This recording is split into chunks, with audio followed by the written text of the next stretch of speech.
I'm Sarah, and this is the story of how my family tried to take everything from me.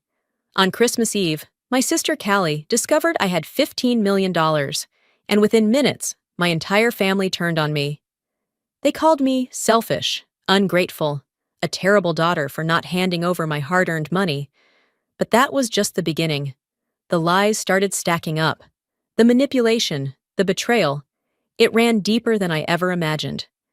They forged my signature, stole from my accounts, even tried to have me declared mentally unfit just to take control of what I built. And worst of all, they never saw anything wrong with it. I thought I was prepared for their greed, but nothing could have prepared me for what came next. The scent of cinnamon and roasted turkey filled the air as I stepped into my parents' house. Christmas Eve in Chicago had always been the same: twinkling lights, over-decorated halls, and forced smiles masking the undercurrent of tension that simmered beneath the surface. I adjusted my coat, shaking off the biting winter cold as I walked toward the living room. The place was warm, cozy, yet suffocating in a way I couldn't quite describe. My mother, Eleanor, had gone all out this year. Gold-trimmed napkins, a lavishly set dining table, and a ridiculously oversized Christmas tree that almost reached the ceiling. Callie, my younger sister, was already basking in the attention as I entered. Dressed in a designer red dress, she leaned dramatically against the fireplace, her laughter echoing through the room. "Oh my God, you wouldn't believe the deal I got on this bag," she gushed, holding up her newest luxury purchase. "It was on sale for $1,800. Can you believe that steal?" I forced a polite smile. Same old Callie, always flaunting, always needing the spotlight. "Hey, Sarah, glad you could make it," my father, Gregory, said, without looking up from his bourbon. "Of course," I replied, keeping my tone neutral. The night went as expected. Callie dominated the conversation. Mother fussed over her, and Dad sat back, sipping his drink, offering occasional nods of approval. I had long learned to blend into the background, but tonight there was something different. Callie's eyes kept darting toward my purse, her gaze lingering on my laptop bag. There was an unsettling eagerness in her expression, like a predator waiting for the right moment to pounce. I should have known. The disaster unfolded while I was in the kitchen, pouring myself a glass of wine. A shriek rang through the house, high-pitched and theatrical. "Oh my God!" Callie's voice cut through the chatter, stopping every conversation dead in its tracks. I froze, dread curling in my stomach like a living thing. $15 million! Are you freaking kidding me? Silence fell. I stepped into the living room, my pulse hammering. All eyes were on Callie, who stood in the center of the room, clutching my laptop in her manicured hands. The screen was angled toward the guests, displaying a number I had never intended anyone in this house to see. "Tell me this is a joke," she demanded, her voice laced with something far more dangerous than disbelief. Entitlement. I felt my blood turn to ice. The room erupted into chaos. My mother gasped, pressing a hand to her chest as if she were about to faint. My father's grip on his drink tightened, his eyes narrowing. The guests murmured in hushed, scandalized tones. "You've been sitting on millions while Mom and Dad are struggling?" Callie's voice was shrill, accusatory. My throat was dry. "That's my money, Callie, my business, my work." But she wasn't listening. "You let us suffer!" Eleanor wailed, playing her role to perfection. "We've been drowning in bills, and you never once thought to help us?" Gregory exhaled sharply, shaking his head in disappointment. "We are your parents, Sarah. We raised you, and you just... What? Keep this fortune to yourself?" I clenched my fists, nails digging into my palm. My parents had never struggled a day in their lives. Dad had his pension, and Mom had inherited a hefty sum from Grandma years ago. The truth was, their struggles were Callie's reckless spending, her endless shopping sprees, and their insistence on funding her every whim. I had built my business from nothing. I had worked late nights, skipped vacations, poured my soul into every deal, every investment. They never once asked how I was doing. Only now that they knew, did they care. Callie's smirk was barely concealed behind her feigned outrage. "And you weren't even going to tell us?" I exhaled sharply. "I didn't think I needed to. My success isn't your paycheck." The words landed like a slap. Eleanor gasped, clutching at her pearl necklace. "You ungrateful child?" Gregory's jaw tightened. "Family takes care of each other, Sarah." The guilt tripping, the manipulation. It was all so predictable, so painfully rehearsed. "If you really loved us," my mother added, voice trembling for dramatic effect, "you would share your success with your family." Something in me snapped. I felt the heat rise to my face, my pulse pounding in my ears. All these years, being ignored, being the afterthought, the backup plan while Callie basked in their attention. And now that I was worth something, they suddenly remembered I existed. I clenched my jaw, biting back the retort burning on my tongue. I wouldn't give them the satisfaction of an outburst. Not yet. Callie was watching me closely, waiting for me to cave. Not this time. I pushed back my chair, standing slowly. "Excuse me." And with that, I walked out of the room, leaving behind the shocked silence, the whispers, the murmurs. I wasn't going to let them break me, not yet. But this was far from over. I barely made it to the hallway before I heard footsteps behind me. "Sarah, sweetheart." My mother's voice was suddenly gentle, too soft, too calculated. "Don't walk away like this." I exhaled slowly, pressing my fingers to my temples before turning around. Eleanor stood there, hands clasped together like a grieving widow, her eyes glistening with unshed tears. Callie hovered behind her, arms crossed, biting her lip, playing the part of the wounded sister.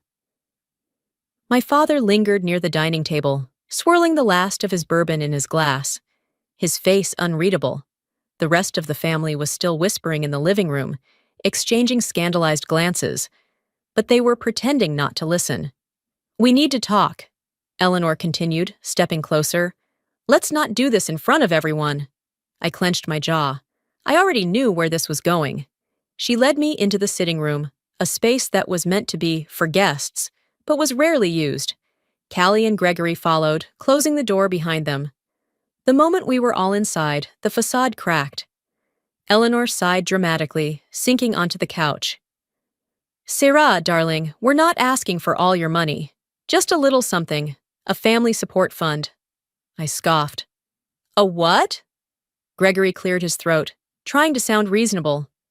"You know, something fair. Maybe set aside a few million so we can all feel secure." My stomach twisted. They actually believed this was a rational request.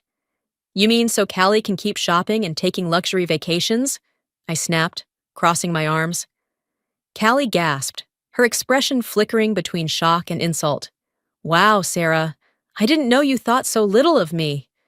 I let out a bitter laugh. "I know you, Callie." Eleanor's face fell, her disappointment carefully rehearsed. "This isn't about Callie. It's about family, about us supporting each other." I stared at her, searching for any sign of sincerity. "Funny. You never seemed too worried about supporting me when I was struggling." She flinched, but recovered quickly, shaking her head. "That's not fair. We always did what we could." "Really? Where were you when I was working 3 jobs in college? When I had to take out loans just to survive? Where were you then?" Eleanor opened her mouth, but nothing came out. Gregory sighed, rubbing his temples. "We're not trying to start a fight here. But think about it, Sarah. You have $15 million. You could change our lives overnight." Callie nodded eagerly. "Exactly! You wouldn't even miss it." I felt my nails dig into my palm. "And if I say no?" Silence. Eleanor blinked, as if she hadn't considered that possibility. Gregory's grip on his glass tightened. Callie tilted her head, studying me like I was a puzzle she couldn't quite solve. Finally, my mother let out a long breath. "We just don't understand why you'd want to hoard all of that money when your family, your blood, could use some help." I let out a humorless laugh. Oh, so now we're talking about blood. Where was that blood when I was invisible for the last 15 years? Eleanor's lips pressed into a thin line. You're being cruel. No, Mom. I'm being honest. The tension in the room was suffocating, but I didn't back down. This wasn't just about money. This was about control. They never cared about my success until they realized it could benefit them. Gregory set his glass down with a thud. You need to think about this. I already have. I turned toward the door. And my answer is no. Eleanor made a wounded noise. Sarah! I walked out, my heart hammering. I expected them to follow me, to drag this out, but they didn't. They just sat there, stunned, as if they truly couldn't believe I was refusing them. Later that night, as I stood in the kitchen refilling my glass of wine, Callie appeared at my side. She sighed, leaning against the counter like we were just two sisters catching up. Look, I'm sorry, okay? I arched an eyebrow. For what exactly? She hesitated, chewing on her lip. For how things went down earlier. I got caught up in the moment. I was jealous. I studied her carefully. Her voice was soft, her eyes a little glassy, just enough to appear genuine. I don't want us to fight, she continued. You're my big sister. I want to fix things. I almost believed her. Then she pulled out her phone. If you really want to prove you don't hate me, she said lightly, just help me out a little. My stomach dropped. She turned the screen toward me, a banking app, a joint account ready for a transfer. Not a lot, just something to get me back on my feet. There it was. The mask slipping, the performance ending. I set my wine glass down. No. Her face twisted in frustration. Oh, come on, Sarah. You owe me. I let out a slow breath. Owe you for what, exactly? She scoffed, rolling her eyes. For everything. Do you even know how hard it was for me growing up in your shadow, always being compared to you? I blinked. Are you actually serious right now? Callie's crocodile tears vanished in an instant. You are so selfish. I laughed, an actual full-bodied laugh. Wow, you really had me there for a second. Her jaw clenched. Good night, Callie. I turned my back to her, grabbing my purse. She let out an irritated noise, then stomped out of the kitchen, her heels clicking angrily against the tile. But I knew she wasn't done yet. I stayed in the kitchen for a few more moments, listening to the sound of Callie's angry footsteps retreating down the hall. I exhaled, pressing my fingers to my temples. The night was dragging, each passing hour making this house feel less like home and more like a battlefield. The air smelled of cinnamon and pine, but it did nothing to ease the knot tightening in my stomach. Something was wrong, more than just their greed, more than the blatant manipulation. They weren't just reacting tonight, this was planned. I walked back into the living room, where the remnants of the Christmas gathering were still scattered. Half-empty glasses of wine, wrapping paper torn open in a flurry of greed, the flickering glow of Christmas lights casting long, eerie shadows against the walls. I sank into the armchair near the fireplace, rubbing my temples. The weight of their accusations still clung to me. You let us struggle. If you really loved us, you would share. We are your family. I had spent years convincing myself that I had simply outgrown my family, that our distance was a natural result of adulthood. But tonight had proven something darker. They had never truly cared about me, only what I could give them. And yet, something still didn't sit right. Why had my parents switched so quickly from outrage to negotiation? They should have been furious, humiliated, insulted that I hadn't told them about my wealth. Instead, they had pivoted into damage control like seasoned politicians. I lifted my glass of wine to my lips, but froze. From the kitchen, hushed voices drifted into the living room.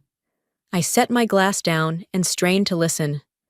My mother, speaking softly, but with a sharpness that made my stomach turn.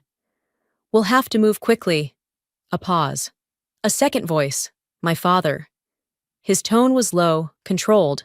She's being difficult. You should have waited, Eleanor. Another pause.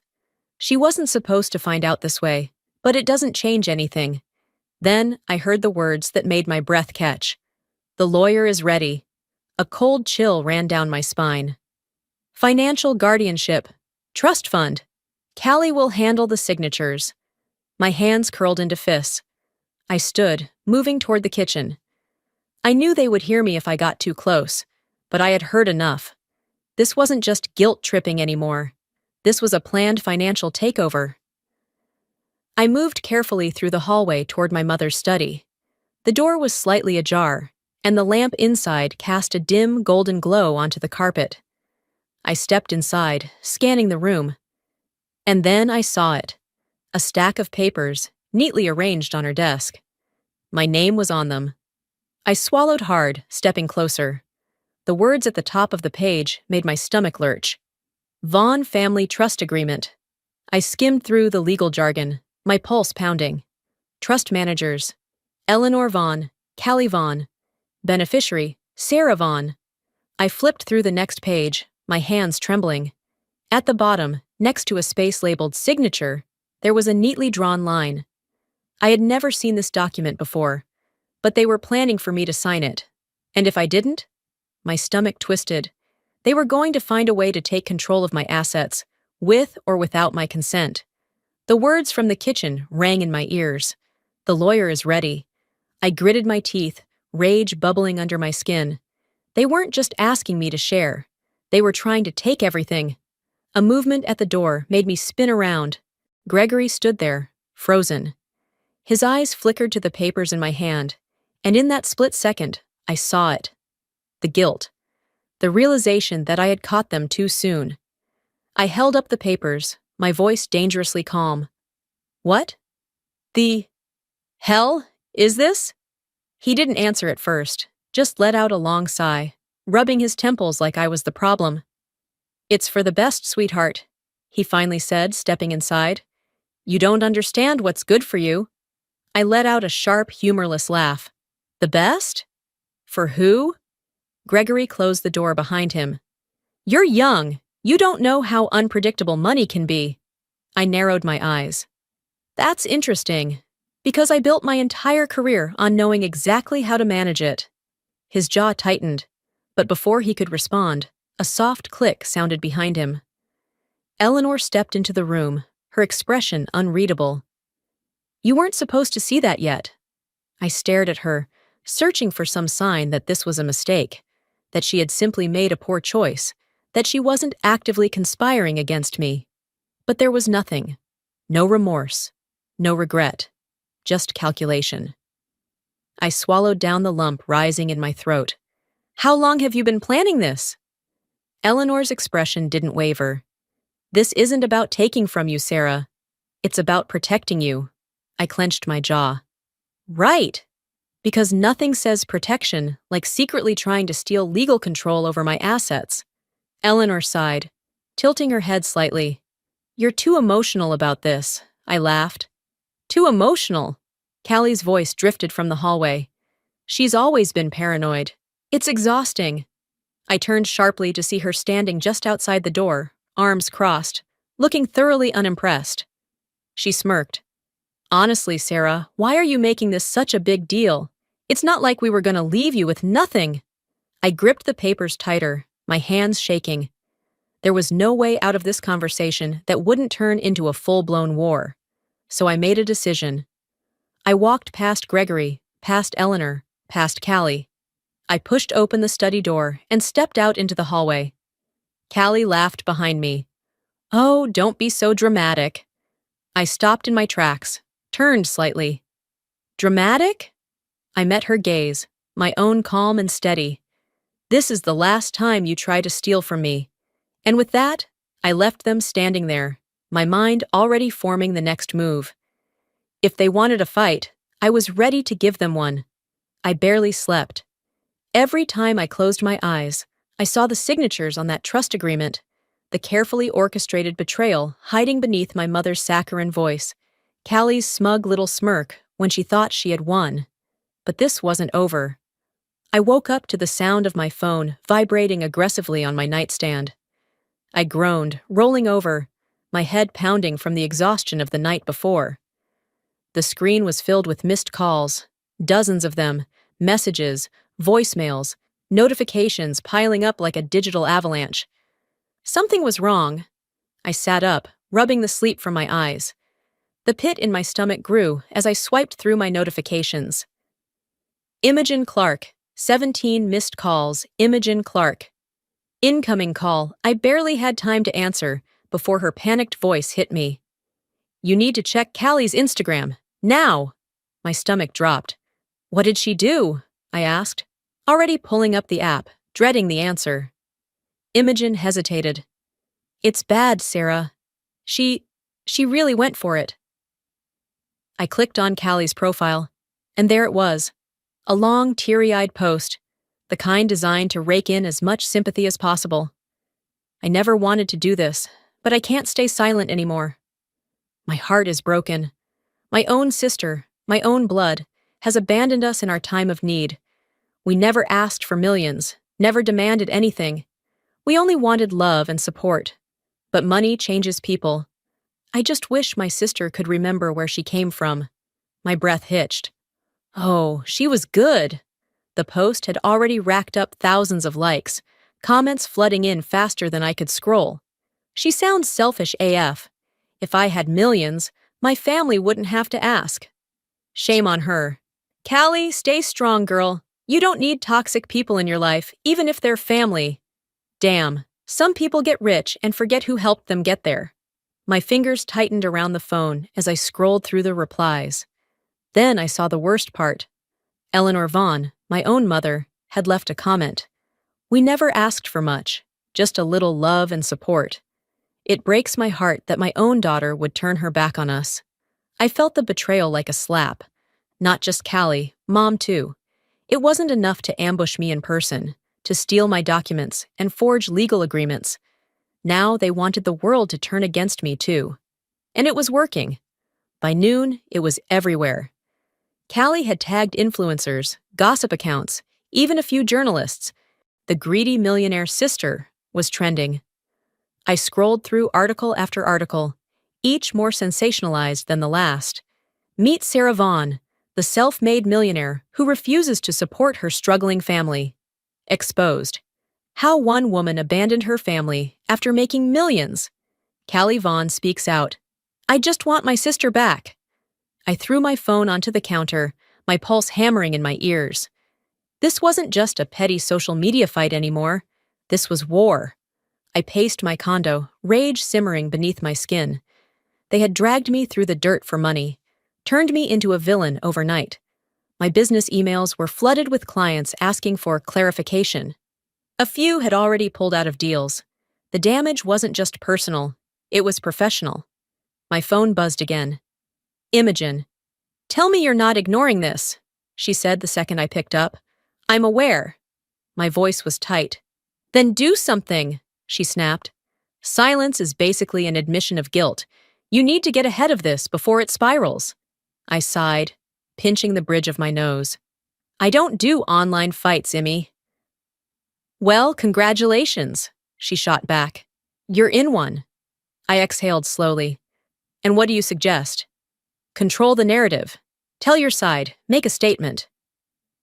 I stared out the window, the Chicago skyline stretching before me.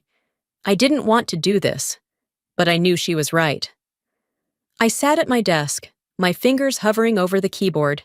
Then I started typing. I have always valued my privacy, but in light of the misinformation being spread, I feel the need to address this personally. I love my family, but the situation is far more complicated than what has been presented online. I have never abandoned them, nor have I refused to support them. The truth, however, is something I am not yet ready to fully discuss. But know this, I will not be bullied, guilt-tripped, or publicly shamed into decisions that impact my future.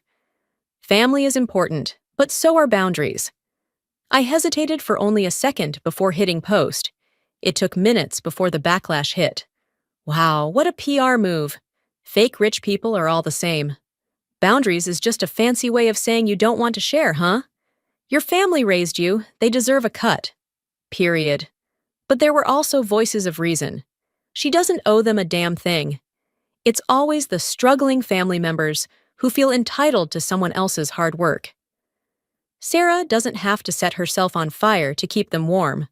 The tide wasn't fully turning, but it wasn't drowning me anymore either. Then my phone rang. I already knew who it was before I even looked at the screen. Mom. I took a slow breath. The war wasn't just online anymore. It was about to get personal. I stared at the screen, my mother's name flashing like a warning. The last time I'd let them corner me, I walked away, barely keeping my sanity intact. This time, I wasn't in the mood to play their game. I let the call go to voicemail.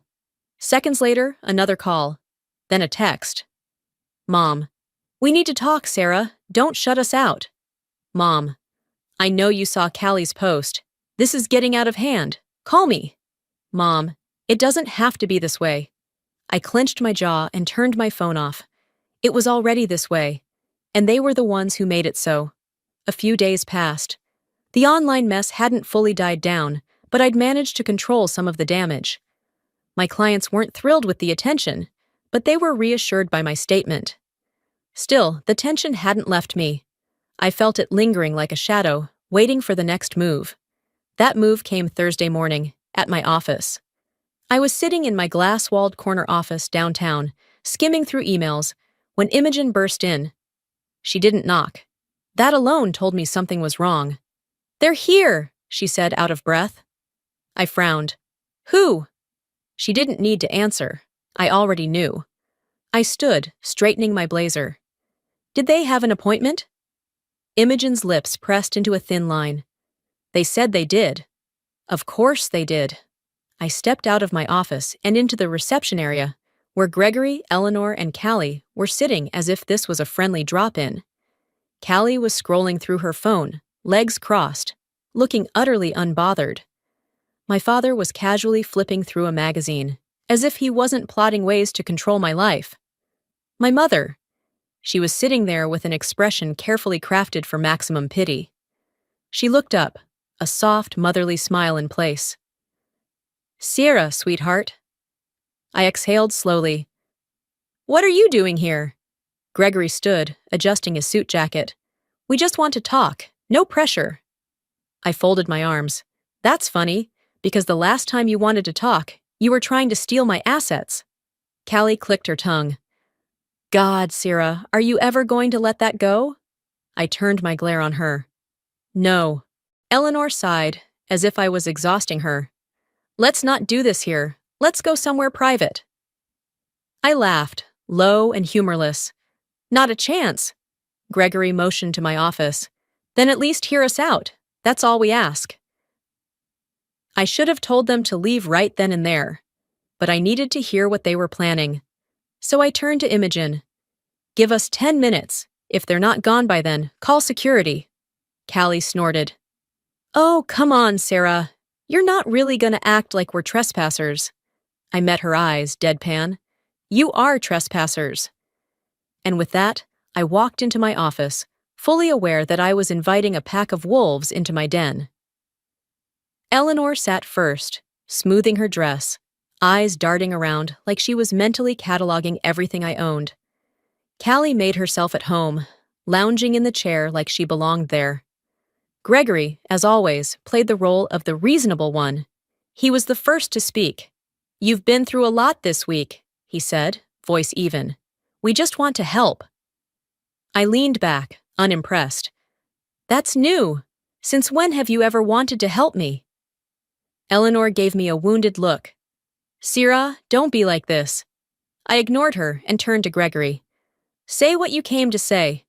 He nodded and reached into his briefcase, sliding a document across the desk. I didn't pick it up. What is this? I asked. Eleanor smiled, too sweet. Just something to ease your burden. I finally glanced down. Financial Management Assistance Agreement. I laughed, sharp and cold. You want me to sign over my company? Gregory's expression didn't change. Of course not. Callie smirked. We just want to help manage things, as a family. I exhaled through my nose, looking at the document again. They had seriously put together a whole legal agreement to take control of my finances. After everything, It wasn't just about the money anymore. They wanted power. I picked up the document, flipping through the pages, before pushing it back across the desk. Get out! Eleanor stiffened. Syrah, don't be hasty. This is what's best for everyone. For you, I corrected. This is what's best for you. Gregory sighed like I was a child throwing a tantrum. You think you're untouchable, don't you? That got my attention. I tilted my head. Come again? Callie leaned forward, resting her elbows on my desk. If you're not with us, you're against us. I clenched my jaw. I don't negotiate with scammers. Callie's eyes darkened. Careful, Sarah. I stood, my chair scraping against the floor. Get out, now. Eleanor's expression shifted instantly. The warmth drained from her eyes, replaced with something sharp, cold. She stood, smoothing her dress, then met my gaze with a slow smile. You're making a big mistake, Syrah. Gregory nodded in agreement. We're still family, don't forget that. Callie didn't say a word, just smirked, like she already knew something I didn't. I watched them walk out, my pulse pounding. I had seen that look before. It meant trouble was coming.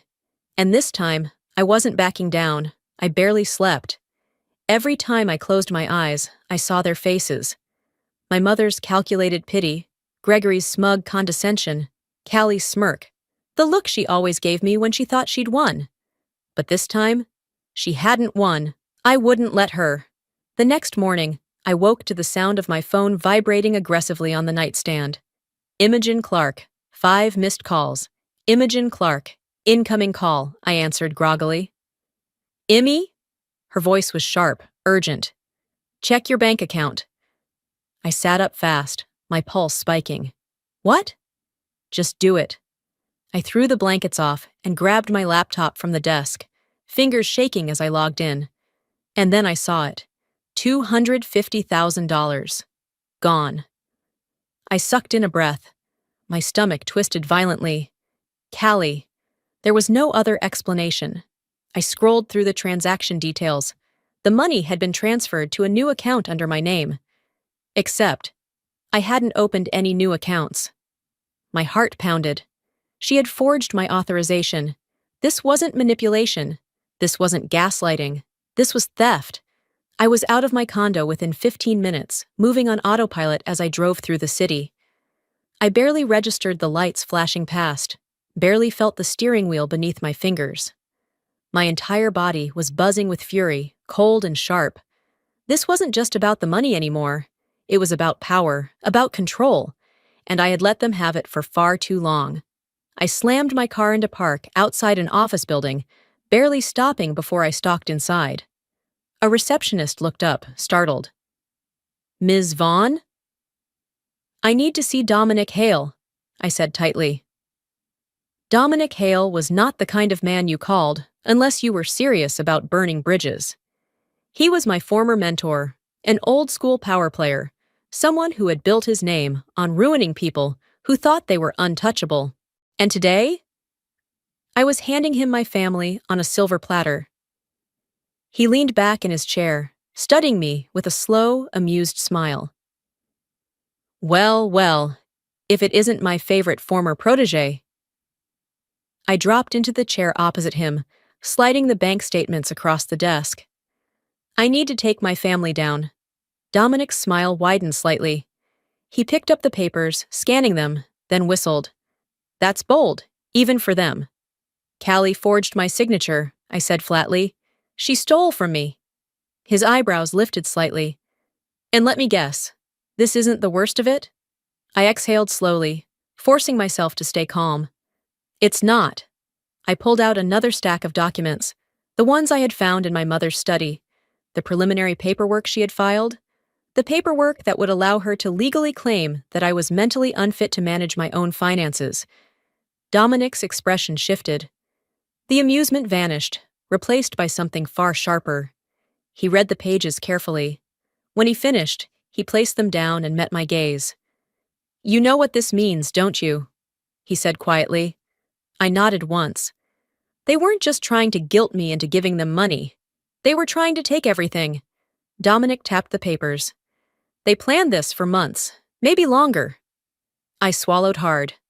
I shouldn't have been surprised. But somehow, I still was. Dominic leaned forward, resting his elbows on the desk. So, do you want to play nice? His lips curled slightly. Or do you want to destroy them? I met his eyes, my pulse steady. I want them to regret ever thinking they could control me. Dominic grinned. Now that's what I like to hear. I barely had time to breathe. The rage from my meeting with Dominic was still fresh, still simmering beneath my skin like a fire I couldn't put out. I had spent the night sifting through legal documents, tracing every fraudulent move my family had made, my hands shaking with exhaustion and fury. But when my phone rang the next morning, I realized I had underestimated them. Ms. Vaughn, this is James Larkin from First National Bank. We need to discuss the six-figure loan you recently took out. I froze. What loan? There was a brief hesitation. The $350,000 business loan secured under your name and credit. The first payment is due in 30 days. I shot up from my chair, knocking over my coffee. I never took out a loan. Silence. Ms. Vaughn, Larkin finally said, voice cautious. The paperwork is signed and processed. We have your signature on file. I already knew what I would find before I even opened the email. And there it was. A perfect forgery of my name. The air left my lungs. Callie. She had used my company's credibility to take out a massive loan, likely betting that I wouldn't notice, or that I wouldn't dare report her. She had taken our feud to another level. I gripped my phone tighter.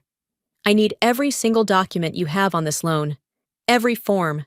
Every signature. Larkin cleared his throat. We'd be happy to provide you with that. But if there's an issue with this transaction, I'd advise you to resolve it quickly. Non-payment on this loan will have severe consequences for your credit and I'll resolve it.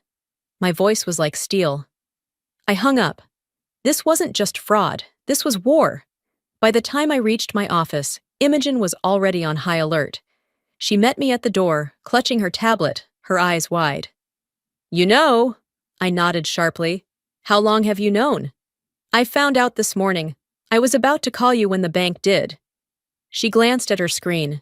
She was smart about it. She used her business degree for something, I guess. She structured the loan under your corporate entity, leveraging its assets to make it look like a perfectly normal transaction. I clenched my jaw. Callie had always been a leech, but this was another level of insanity. Imogen's voice dropped. Sarah, if you don't handle this fast, it could wreck your credit, your business reputation. I inhaled slowly, forcing my hands to unclench. She thinks she's untouchable. She's banking on you not turning her in. I met Imogen's gaze. She bet wrong. The knock on my door came at exactly the wrong time. I had just finished speaking with Dominic, preparing the fraud charges, when the sharp bang, bang, bang echoed through my condo. I already had a bad feeling. I opened the door. A man in a dark suit stood there, holding a thick envelope. Debt collector. Ms. Vaughn? I exhaled slowly. What can I do for you? He gave me a tight smile. We're here to discuss payment options before legal action is pursued. I didn't blink, didn't flinch, didn't panic the way Callie had probably assumed I would. Instead, I smiled, cold, dangerous. Oh, you'll get your money. The man hesitated. But not from me. I pulled out my phone and dialed Dominic. File the fraud charges. My tires screeched against the pavement as I pulled up to my parents' house. I wasn't waiting this time. I wasn't giving them another second to plot, to twist things, to try and manipulate their way out. I stormed through the front door, documents in hand. Eleanor and Gregory were in the kitchen, frozen mid-conversation. And then there was Callie. She was curled up on the couch, sipping a ridiculously overpriced latte, scrolling through her phone like she didn't have a care in the world. Until she saw me. Her face went pale. I threw the bank statements onto the coffee table. What did you do, Callie? She blinked. Sarah, what the hell? I cut her off. Don't. Don't play dumb. You took out a $350,000 loan under my name. You forged my signature. Her mouth opened and closed, no words coming out. Eleanor stood abruptly. Sarah, I think you're overreacting. I turned to her, eyes blazing. Overreacting? I let out a sharp laugh. Your daughter committed felony fraud and I'm overreacting? Callie finally found her voice. Okay, you need to calm down. I whirled on her. I need to calm down. You stole from me, Callie. She scoffed, but her hands were trembling now. I was going to pay it back. I laughed, loud, sharp, cutting. With what? Your influencer sponsorships? Your $10 Target hauls that you pretend are Chanel? Her nostrils flared. You don't understand how hard things have been for me. I stared at her, utterly disgusted. You don't understand how hard things have been for you? I took a slow, measured step forward. You stole from your own sister. You put my business at risk. You forged legal documents. Callie's breath hitched. I didn't think you'd press charges. I leaned in, my voice ice cold. Well, guess what, Callie? I am. Her face crumbled. Sarah, please. Eleanor stepped forward, voice dripping with desperation. She's your sister. Family forgives. I turned to her, my patience completely gone. Funny. That's what you said when you tried to steal control of my assets. When you tried to have me declared unfit. Eleanor's face twitched. Sarah! I cut her off. Enough. I'm done. You have 1 hour to get Callie a lawyer, because I'm pressing charges. And this time? I met Callie's tear-streaked gaze. You don't get to cry your way out of this. A month had passed. A month since I stood in that courtroom and watched the legal system do what my parents never had. Hold Callie accountable. She took a plea deal, avoided jail. But her life, the one she had carefully constructed with lies and manipulation, it crumbled. She lost her influencer brand deals. Her credit was in ruins. And, perhaps most poetic of all, the bank seized her car. For the first time in years, I could breathe. No more Sunday dinners filled with passive-aggressive remarks. No more gaslighting. No more stolen money. No more watching my family twist reality to suit their needs. I was finally free. I was sitting in my new office, high above Chicago, scanning through contracts, when Imogen strolled in, holding 2 lattes. She placed one on my desk. Decaf. Because I know you haven't been sleeping. I smirked, taking a sip. You're terrifyingly observant. She shrugged. It's why you pay me. Then she leaned against my desk, arms crossed. So, how does it feel? Winning? I thought about it for a second. It didn't feel like victory. It felt like relief. It feels peaceful, I admitted. Imogen smiled knowingly. About damn time. I set my cup down, rolling my shoulders. All right, what's next? She grinned. Dominic's waiting in the conference room, and before you ask, yes, he brought whiskey. I laughed. For the first time in years, I actually laughed. I was halfway through reviewing a new partnership agreement when my phone buzzed. A text. Unknown number. Please meet me. I need to talk. I stared at the message, something cold curling in my stomach. I didn't need to ask who it was. I should have ignored it, but some small masochistic part of me wanted to see. So I went. The cafe was almost empty when I walked in. I spotted Callie immediately. She wasn't wearing designer. No perfect makeup, no expensive jewelry. Her hair was pulled into a messy ponytail, her face bare, shadows under her eyes. She looked human. I slid into the seat across from her, keeping my expression neutral. You wanted to talk. She flinched at my tone. Sarah, She inhaled sharply, rubbing her hands together, like she was trying to hold herself together. I lost everything. Her voice was barely above a whisper. I was stupid. I know that now. I said nothing. She looked up at me, her eyes wet, filled with something close to real regret. I don't know how to fix this. I tilted my head.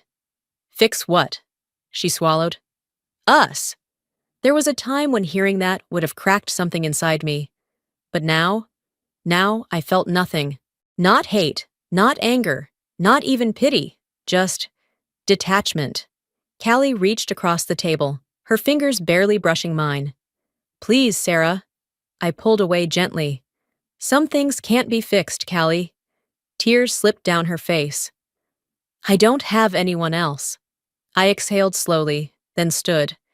I pulled a 20 from my wallet, dropping it on the table, enough to cover her coffee. That's not my problem anymore. Then I walked away. And this time, I didn't look back. That night, I sat in my apartment, sipping wine, staring out at the city. My phone buzzed. Dominic, dinner tomorrow? I smiled. For once, I was excited about the future. As I sit here now, looking back at everything I've been through, I realize one thing. Family isn't about blood. It's about respect. It's about boundaries. For years, I believed that if I gave enough, if I forgave enough, if I sacrificed enough, my family would love me the way I deserved. But here's the truth. Some people only love you when you're easy to control. It took losing everything and rebuilding from scratch to understand that I never owed them my success, my money, or my loyalty. I owed myself the chance to live without their weight dragging me down. And maybe you're watching this right now, feeling the same way. Maybe you have family members who manipulate, who guilt you into believing their problems are yours to fix. But let me tell you this. You do not have to set yourself on fire to keep others warm. Your success, it's yours. Your peace, it's yours. Your happiness, it belongs to you, not to the people who only show up when they want something. So tell me, have you ever had to walk away from someone you loved for the sake of your own sanity? Let me know in the comments. Drop a 1 if this story resonated with you, or tell me where you're watching from. And if you want more real, raw stories like this, make sure to hit that subscribe button and turn on notifications. You won't want to miss what's coming next, because sometimes the best thing you can do for yourself is finally let go.